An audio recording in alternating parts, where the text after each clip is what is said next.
She smirked across the holiday table and said loud enough for everyone to hear, "Tiffany, how's that loan you're drowning in? Must be hard living like that." The whole room went silent. Then laughter broke out. My chest burned, but I smiled instead of breaking down. They thought I was weak, that I had nothing to my name. But what they didn't know was that the very loan she mocked me for was tied to something far bigger than any of them could imagine. If this moment already shocked you, make sure to like, share, and subscribe because the twists ahead will leave you speechless. I looked around the table. My mom tried to hide her smirk. My sister pretended to sip her wine, and my aunt shook her head with fake pity. They wanted me to feel small. They wanted to remind me I was the struggling one. But in that very moment, as their eyes burned holes into me, I realized I held the one truth that could turn this entire dinner upside down. I leaned forward, my voice calm but sharp.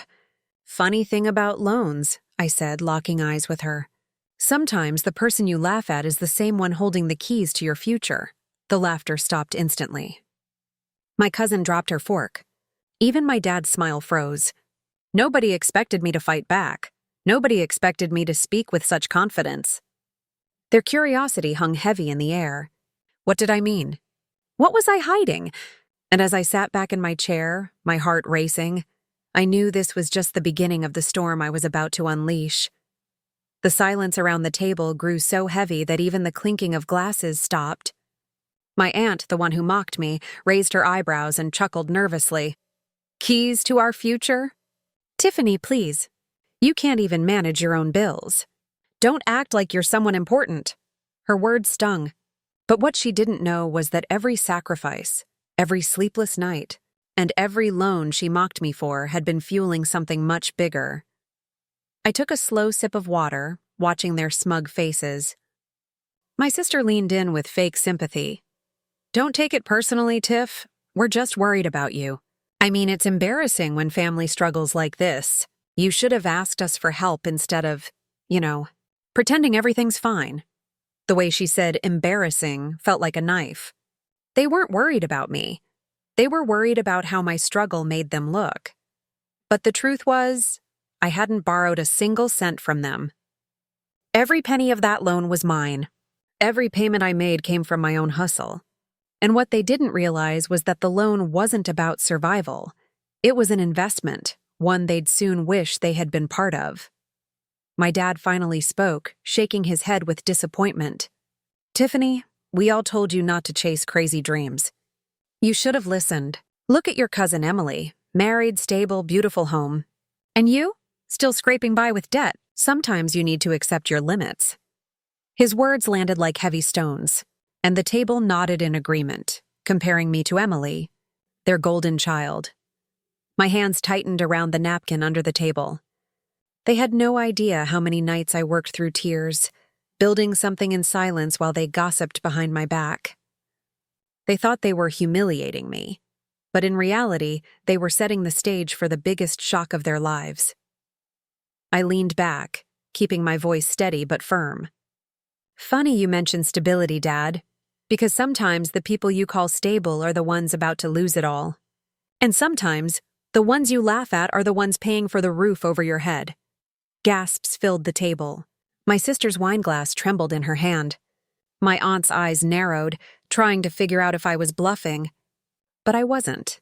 And in that tense moment, as their fake smiles cracked and their curiosity grew, I knew it was almost time to reveal the truth that would flip their world upside down.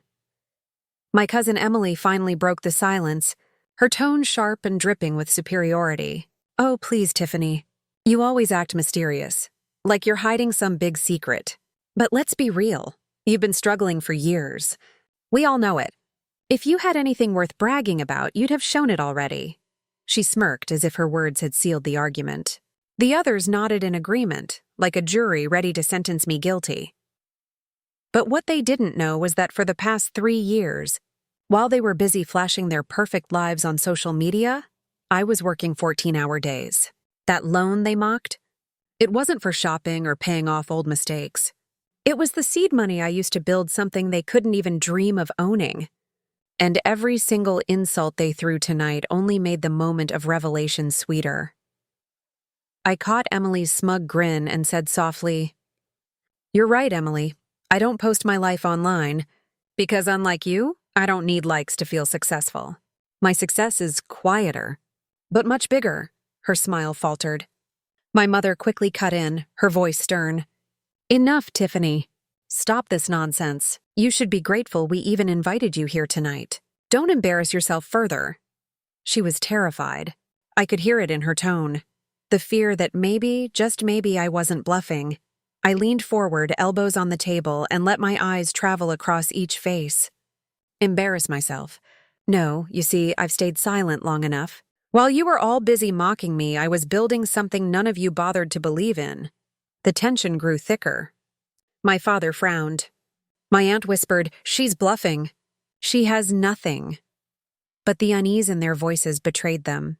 Then, with deliberate calm, I pulled out my phone, opened an email, and placed it on the table. "Do you know what this is?" I asked, sliding it toward my father. His eyes scanned the screen, and his jaw dropped. It wasn't just a bank notification. It was a purchase confirmation, a deed. The home they sat in, the very house where they mocked me, was no longer theirs. It was mine. The room erupted. My mom's face went pale. Emily gasped so hard she almost choked, and my aunt's fork clattered against her plate. My dad's hand shook as he read the document again and again, unable to believe what was right in front of him. And I sat there, calm, collected, watching their perfect little world begin to crumble piece by piece.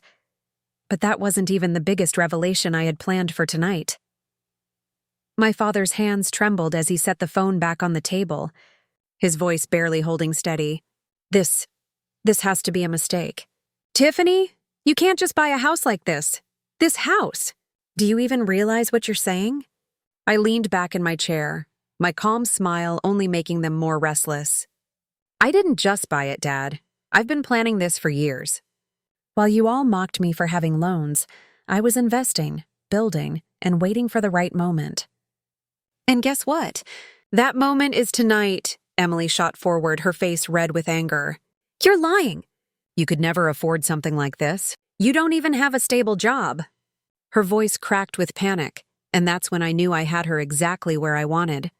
I looked directly at her, my words sharp and slow. "You're right. I don't have a job. I have a company." The room froze. Forks hung midair. My mother's wine glass slipped from her hand, crashing against the floor, but no one even flinched.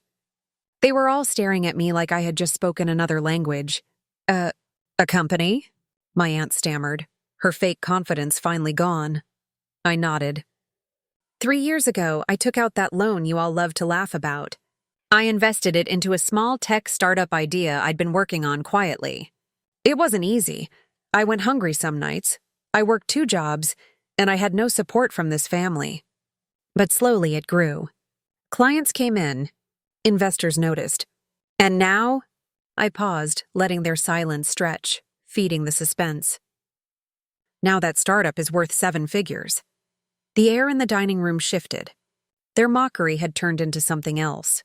Fear, envy, regret. My father's face turned pale, his eyes darting between me and the phone. You mean to tell me that while we were worried about your failures, you were out there? Becoming rich? I tilted my head slightly. Not just rich, Dad. Independent, powerful. And do you know what the sweetest part is? All of you were too busy laughing to even notice it happening right in front of you. Emily slammed her hands on the table, her voice shaking with rage. "This is insane. If you're so successful, why didn't you tell us earlier? Why wait until now to humiliate us?" I leaned closer, my eyes locked on hers. "Because you never listened. Because every time I tried to share something, you shut me down, mocked me, made me feel like less. Tonight I wanted you to see me the way you always painted me, small, weak, broke. And then I wanted to watch your faces when the truth shattered every lie you told about me." Their silence was louder than any insult they had ever thrown at me. The golden child, Emily, suddenly looked powerless. My mother's lips trembled, trying to form words but failing. My aunt looked at me like she was seeing a stranger for the first time. And then, I dropped the line that made the whole table gasp in unison. Oh, and one more thing, I didn't just buy this house. I own the company that employs half the people sitting at this table. The room spun with shock. Plates rattled, my cousin's mouth hung open, and even my father pushed his chair back as if I had physically struck him. But I wasn't done yet. The biggest twist, the one that would leave them completely shattered, was still waiting. My aunt was the first to recover, though her voice trembled as she tried to laugh it off. Employs half the table? You must be exaggerating, Tiffany. Don't be dramatic. But deep down, she already knew I wasn't bluffing. I folded my arms, calm as ever. Emily, your husband works for my company's finance department. Uncle Jack? He's on my payroll too. And remember when you all laughed because I was working weekends and missing family events? That was me negotiating contracts that keep this entire family fed. The shock hit them like a storm.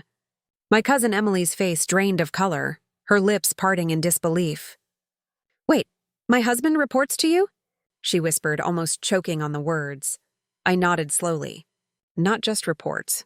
I signed his promotion papers. And I can sign his termination papers just as easily. The silence that followed was suffocating. Every arrogant smile, every insult they had thrown at me over the years. Suddenly, it all flipped. The people who mocked me were now at my mercy. My father's hand shook as he tried to pour himself another drink. Tiffany!